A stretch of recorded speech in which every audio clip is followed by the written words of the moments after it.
ارشاد فرمایا مدنی کریم صلی اللہ تعالی علیہ وسلم نے فرمایا لا یزنی زان وہو مؤمن او کما قال النبی صلی اللہ تعالی علیہ وسلم، جب آدمی بدکاری کرتا ہے، زنا کرتا ہے، گناہ کرتا ہے، حرام خوری کرتا ہے، ایمان نکل کر دور جا کے کھڑا ہو جاتا ہے، او کمینے تجھے شرم نہ آئی، مجھے تو غیرت آتی ہے تیرے پاس کھڑے ہوتے ہوئے.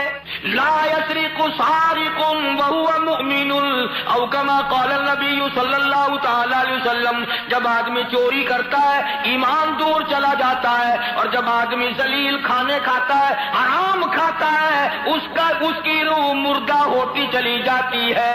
روح کی ضرورت ہے اللہ کا ذکر، روح کی ضرورت ہے نماز، روح کی ضرورت ہے نیت کا صاف اور صحیح کرنا. چنانچہ جس زمانے میں لوگوں کی نیتوں میں خیر ہے پھر سارے معاملات میں خیر ہی خیر ہے. جس زمانے کے لوگوں، عوام اور حکام، چھوٹے اور بڑے، امیر اور غریب، مرد اور عورتوں کی نیتوں میں فطور ہے، سارے معاملات میں پھر فطور ہے. اس لیے قرآن کریم نے للکار کی آواز دی، فرمایا ظہر الفساد فی البر والبحر، ظہر الفساد فی البر والبحر، فساد مچ گیا زمین میں، زماں میں، خشکی میں، تری میں، محلے میں، بازار میں فساد ہے، فتنہ ہے. فرمایا بما کسبت ایدی الناس،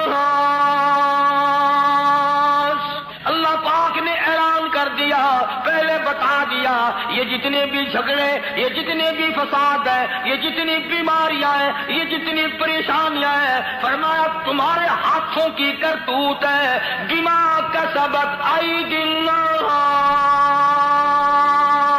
اللہ پاک کہتا لوگوں میں تم پہ ظلم کرنے کو تیار نہیں، اور لوگوں میں رحیم ہوں، ظالم نہیں، میں کریم ہوں، متشدد نہیں. میری ذات تیرے سارے عیب دیکھتے دیکھتے قبروں تک، مجھے اپنی کبریائی کی قسم میں نے تیرے سارے عیب چھپائے.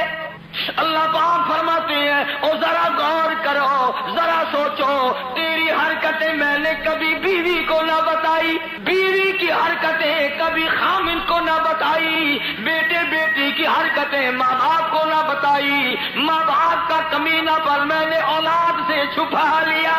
فرمایا تمہاری نیتوں پہ سارا مدار ہے، تمام نیتوں پہ معاملات کا بننا ہے. فرمایا ظہر الفساد فی البر والبحر، زمین میں، زماں میں، قری میں، خشکی میں، اپنوں میں، پرایوں میں، دور میں، نزدیک میں فساد مچ گیا. اللہ پاک نے اعلان کر دیا آؤ میں تمہیں بتاؤں کیوں مچا، کیوں شر پڑ گیا، کیوں جھگڑا پڑ گیا، کیوں ساری دنیا ایک دوسرے سے بدگمان ہو گئی. فرمایا بما کسبت ایدی الناس، اور لوگوں میں ظالم نہیں، تیری کرتوت ہے، تیری بدعمالی ہے، تیری نیت کی خرابی.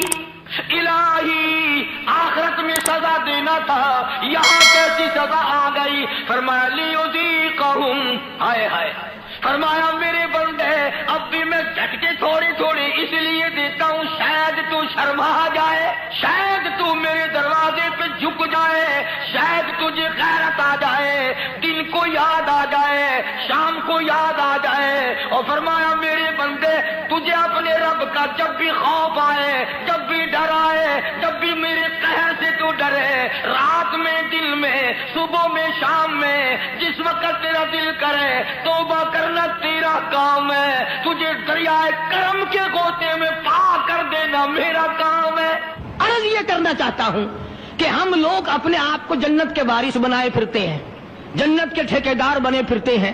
نماز کی پابندی ہم نہیں کرتے، قرآن کریم کی تلاوت کو ذوق شوق سے ہمارے یہاں نہیں رواج.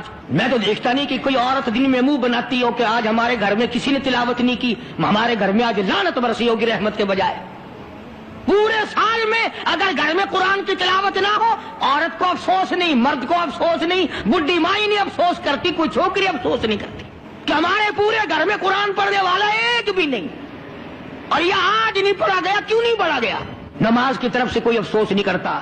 ظلم و زیادتی کر کے گھروں میں کتنا ہی لا کے دے دو، کوئی یوں کہنے کو تیار نہیں کہ تمہیں یہ ملا کیسے ہے، تم نے یہ حاصل کیسے کیا ہے. عرض کرنے کا مقصد میرا یہ تھا بے شک نماز روک دیتی ہے بے حیائی اور بری باتوں سے، مگر وہ بھی نماز ہو نا، نہ ہم نماز دل سے پڑھتے ہیں، نہ زکوٰۃ صحیح معنوں میں ادا کرتے ہیں، اور ان سب کی روح اور جڑ جو ہے وہ ہے انصاف مہیا کرنا، قتل کے بدلے قتل ہو، چور کا ہاتھ کٹے، شرابی کو کوڑے لگیں۔ ہم تو اخبار میں سن لیتے ہیں کہ فلاں جگہ شراب کی بھٹی پکڑی گئی، فلاں جگہ شراب پیتے ہوئے پکڑ لیے، مگر یہ قانون نے آج تک سنا ہی نہیں کہ اس کی وجہ سے کوڑے لگے۔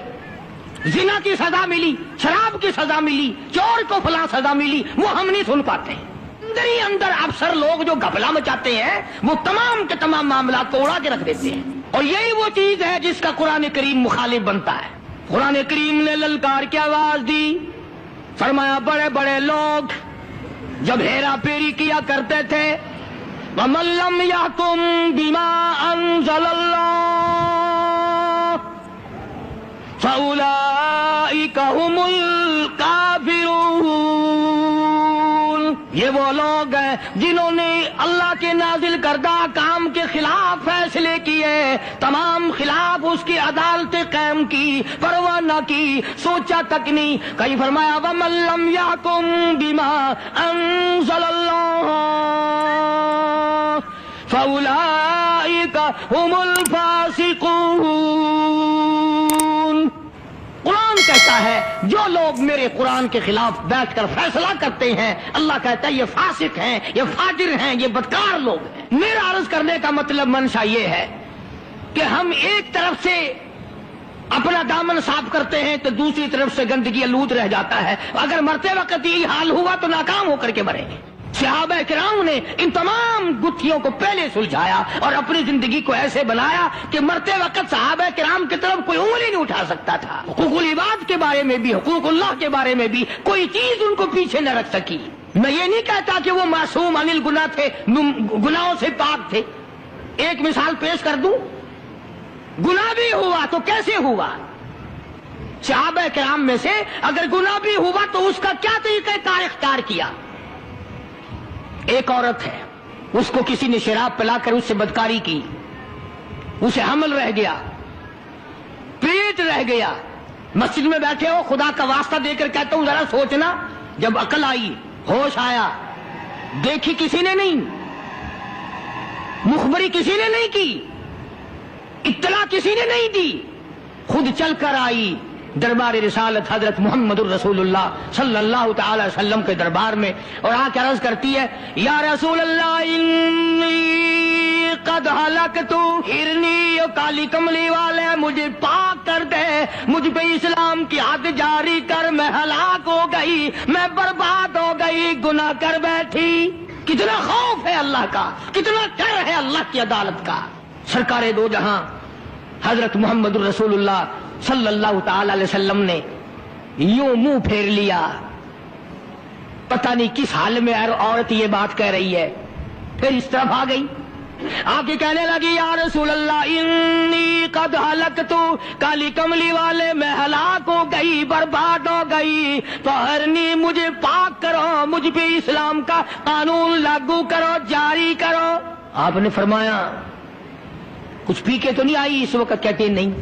کوئی نشہ تو نہیں؟ کہ نہیں۔